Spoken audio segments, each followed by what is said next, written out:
From Microbe TV, this is Infectious Disease Puscast, episode 35, recorded on August 16th, 2023.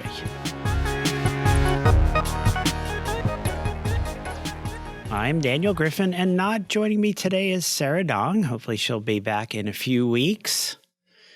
Puscast is a review of the infectious disease literature for the last 2 weeks that we found interesting or entertaining. And on to the literature, shall we? Let us start off with viral, and I'd like to keep reminding people, remember to listen to TWIV This Week in Virology, the clinical updates, as well as the deep dives. But in the virology section, I think it is worth sharing the article, Powassan Virus Encephalitis, a tertiary center experience, published in CID. Now, our listeners may know, but let me remind everyone that Powassan virus, POWV, is an emerging arthropod-borne flavivirus transmitted by Ixodes species ticks, which has been associated with neuroinvasive disease and poor outcomes. Now, these are the results of a retrospective study conducted at the Mayo Clinic from 2013 to 2022. The investigators included clinical and epidemiological data of probable and confirmed neuroinvasive disease. In this study, 16 patients with neuroinvasive Powassan virus, we should probably come up with some better way of saying that, but POWV. So these 16 patients with neuroinvasive POWV were identified with a median age of 63.2 years. 62.5% were male. 6 patients presented with rhomboencephalitis, 4 with isolated meningitis, 3 with meningoencephalitis, 2 with meningoencephalomyelitis, and 1 with opus or opsoclonus myoclonus syndrome. A median time of 8 days was observed between symptom onset and diagnosis. Cerebral spinal fluid showed a lymphocytic pleocytosis with elevated protein and normal glucose in the majority of patients. Mortality within 90 days occurred in about 20%, and residual neurological deficits were seen in 73% of survivors. Part of this is to raise the awareness. So while we're on the topic, how does one make the diagnosis? Serum and cerebral spinal fluid samples can be tested for IgM and neutralizing antibodies. So think about this as a parallel to some of our other neuroinvasive viral diagnoses.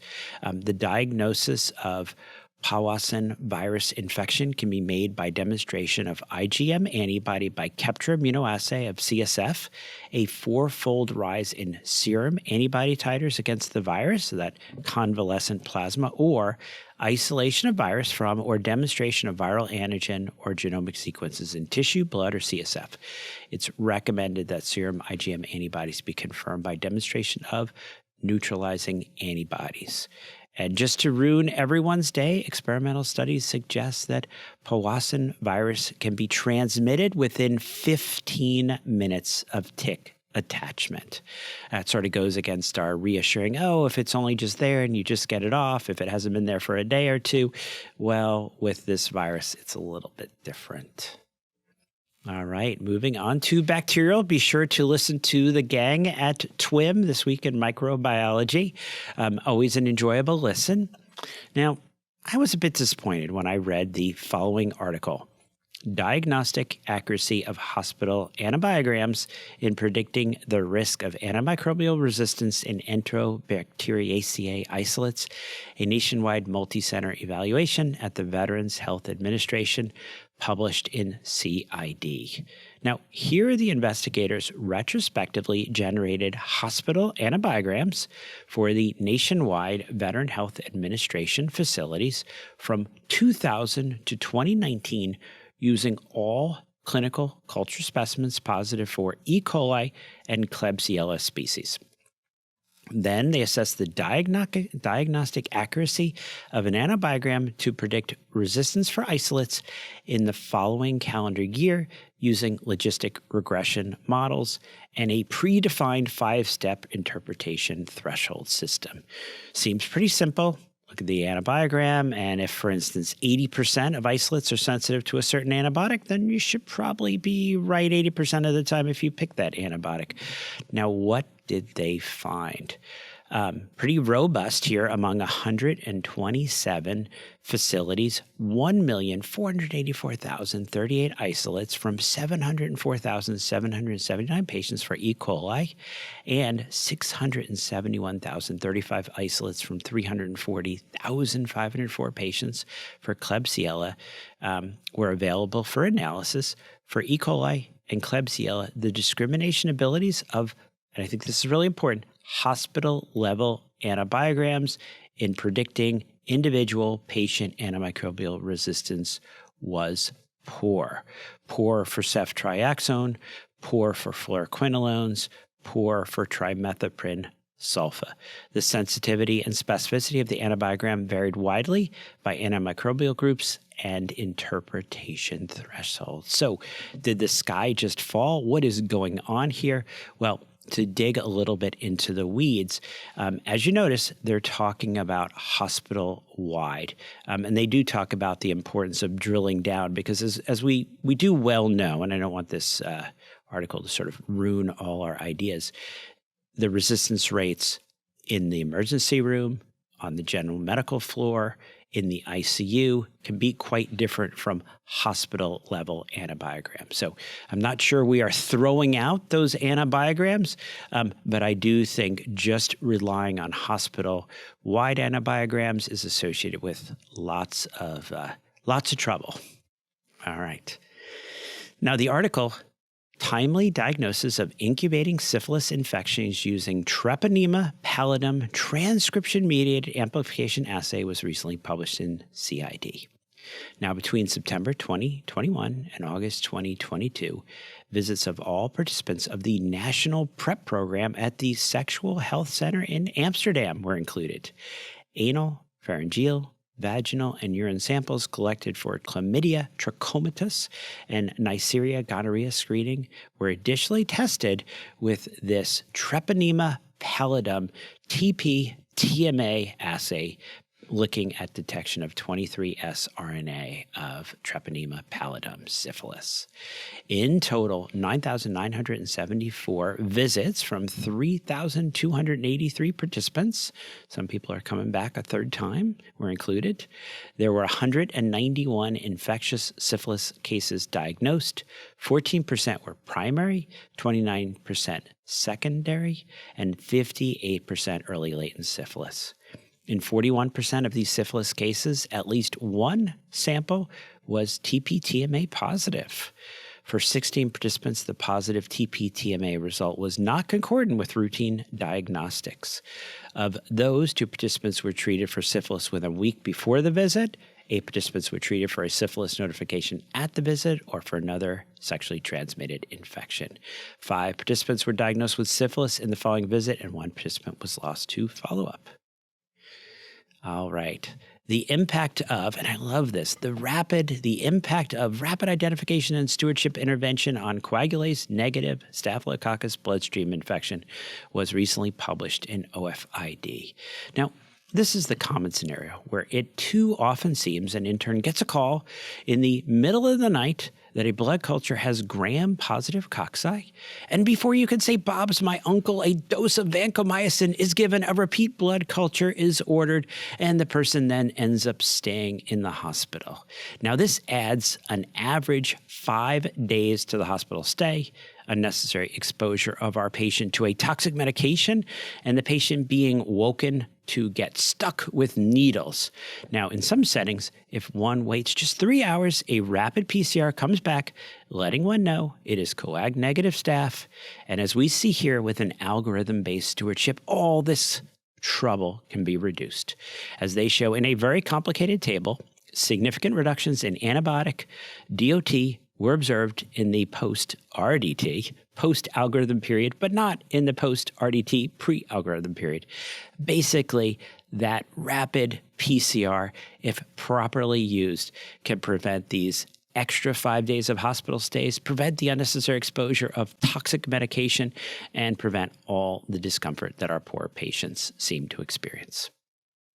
All right, well, I will ask everyone to indulge the mention of the article, Natural Antibodies Mediate Protection Against Acinetobacter baumannii Respiratory Infections, published in JID. Just in brief, they show that natural antibodies, these evolutionarily selected antibodies, rather than those experience-developed germinal center-matured antibodies in mice that never have seen this bug, have the ability to rescue infected mice from the infection and seem to do so via activation of the classical complement pathway. Listeners that know my background and the human B1 cell may understand my excitement, but the authors suggest that this is a finding that may lead to the development of effective therapies against human infections caused by antibiotic-resistant Acinetobacter baumannii infections. Maybe some natural antibody, monoclonal antibody therapies on the horizon. All right. The article, Risk of Misleading Conclusions in Observational Studies of Time to Antibiotics and Mortality in Suspected Sepsis, was recently published in CID. Now, one of the pearls of modern medicine is that based on several influential studies, each hour after antibiotics, until antibiotics, increases mortality in sepsis. The idea that the clock is ticking, every hour of delay is associated with an increase in mortality. Now, is that actually true? Here, the authors point out that these analyses often, 1, adjusted for limited covariates, 2, included patients with very long delays until antibiotics, 3, combined sepsis and septic shock, and 4, used linear models, presuming each hour delay had equal impact. Well, here the investigators evaluated the effect of these analytic choices on associations between time to antibiotics and mortality. Well, I am excited already. Here, the investigators retrospectively identified 104,248 adults admitted to 5 hospitals from 2015 to 2022 with suspected infection, blood culture collection, and intravenous antibiotics within 24 hours of arrival, including 25,990 with suspected septic shock, and 23,619 with sepsis without shock. They used multivariable regression to calculate associations between time to antibiotics and in-hospital mortality under successively broader confounding adjustment, shorter maximum time to antibiotic intervals, stratification by illness severity, and removing assumptions of linear hourly associations. Now, what did they find? Well, they found that changing covariates, maximum time to antibiotics, and severity stratification altered the magnitude, direction, and significance of observed associations between time to antibiotics and mortality. In a fully adjusted model of patients treated within 6 hours, each hour was associated with higher mortality for septic shock, but not sepsis without shock, or sepsis or suspected infection alone. Modeling each hour separately confirmed that every hour delay was associated with increased mortality for septic shock, but only delays of greater than 6 hours were associated with higher mortality for sepsis without shock. All right, moving on to fungal. The article, Cryptococcal Meningitis in Young Immunocompetent Patients, a Single-Center Retrospective Case Series and Review of the Literature, was published in Open Forum Infectious Disease. Now, while we classically see this infection in immunocompromised patients, including those with solid organ transplants, HIV/AIDS, Cryptococcus has also been reported in young and otherwise healthy patients. Here, the authors retrospectively searched for all cases of cryptococcal meningitis in young, they say less than or equal to 50 years of age. I think that should be a higher number, but okay. And previously healthy patients with no known immunocompromising conditions from January 2015 to January 22 at Indiana University Health. So a single center. Additionally, a PubMed literature review was performed with the keywords cryptococcal meningitis and immunocompetent from January 1988 to January 2022. Clinical courses, including outcomes and treatment regimens, were evaluated. Now, they identified only 4 local cases of cryptococcal meningitis in otherwise healthy patients, less than or equal to 50 years. These cases were due to Cryptococcus neoformans, with one experiencing this is a new one for some folks, post-infectious inflammatory response syndrome, PIIRS, sort of like IRIS. The PubMed search identified 51 additional cases, with 63% being due to Cryptococcus neoformans, 17% due to Cryptococcus gattii. Of the 51 cases, only 2 resulted in death directly due to Cryptococcus. 29%, so about a third, had PIIRS, PIRS, post-infectious inflammatory response syndrome, with steroid treatment documented in 11 of 15 cases. Antifungal induction regimens and duration were varied, but predominantly consisted of amphotericin and flucytosine, with a mean induction duration of 5 weeks. All right, parasitic. Be sure to listen to This Week in Parasitism. We've got a great episode that we'll be recording. Well, it'll be tomorrow in my world, but when it will drop, who knows? The article, Experimental Acquisition, Maintenance, and Transmission of Methicillin-Resistant Staphylococcus aureus, MRSA, by the common bed bug, Simix lectularius, was recently published in JID. So this is a fun and disturbing study. Here, the investigators fed bed bugs through a membrane contaminated with MRSA at a concentration naturally present on human skin. They then determined the amount of viable MRSA present on the bug's surface and internally over a period of 7 days. They also determined whether bed bugs that fed through the contaminated membrane could transmit MRSA to an uncontaminated membrane when taking a second blood meal 7 days later. Well, they found that the bed bugs acquired MRSA both externally on the cuticle surface as well as internally when feeding. MRSA was found to persist for 7 days, both externally and internally in some bed bugs. Further, MRSA replicated internally, but not externally. Most importantly, bed bugs were able to transmit MRSA to an uncontaminated membrane feeder in 2 out of 3 trials. The authors wrap this up with a comment that these findings provide the first experimental support for the hypothesis that bed bugs may contribute to the transmission of MRSA in some settings. All right. Well, moving on to, the article, Clinical Characteristics and Prognosis of Pediatric, and I love pronouncing PHTHIRUS, Furus pubis co-infestation of the eyelashes and scalp hairs, was recently published in the American Journal of Tropical Medicine and Hygiene. This infestation is a highly infectious parasitic disease affecting 1.3 to 4.6% of people globally.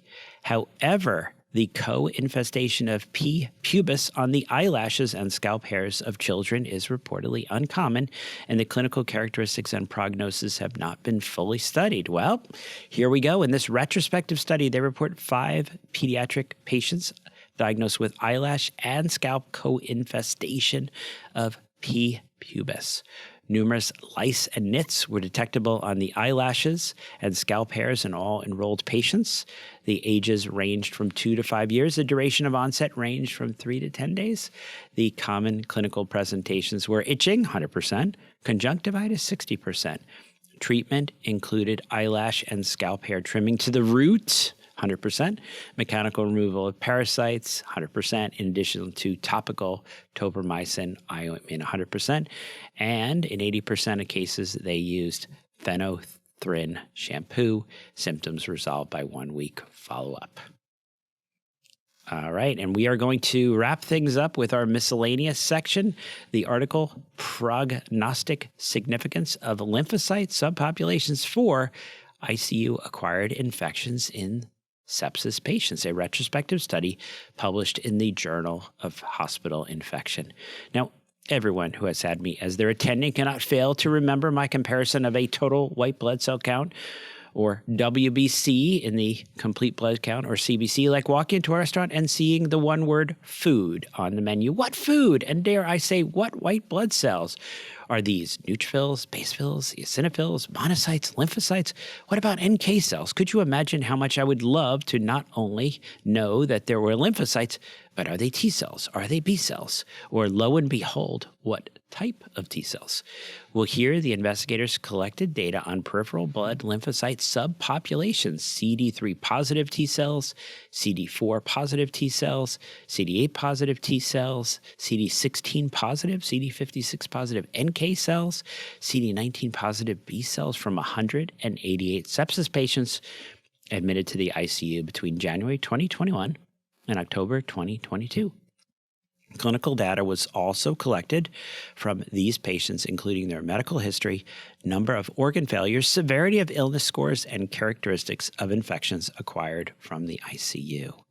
Now, their analysis revealed that counts of lymphocyte subpopulations were significantly lower in patients who had acquired an infection in the ICU compared to those who did not.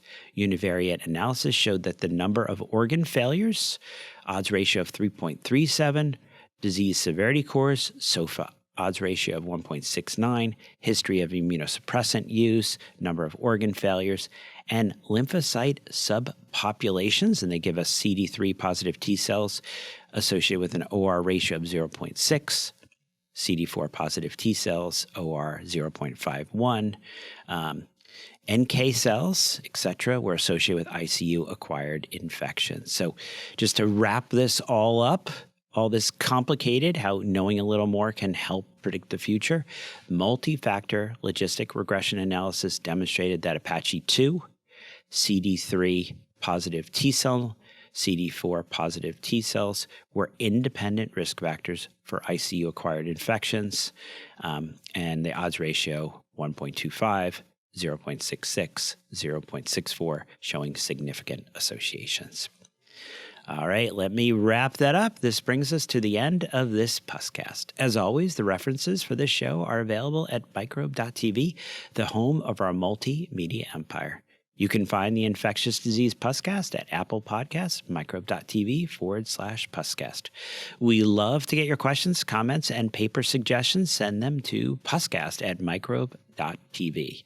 And if you like what we do, consider supporting the science shows of Microbe TV at www.microbe.tv/contribute, or Parasites Without Borders at www.parasiteswithoutborders.com and click on the donate button. I'm Daniel Griffin, and you can find me at parasiteswithoutborders.com, on Twitter or X at Daniel Griffin MD, as well as on the other podcasts, This Week in Parasitism and This Week in Virology Clinical Updates. And as always, thank you for this most interesting consultation and allowing us to participate in the care of this most difficult and challenging case. We shall continue to follow along with you. Thank you, and dictation, and goodbye. Thanks for listening. We'll be back in 2 weeks. Another Puscast is infectious.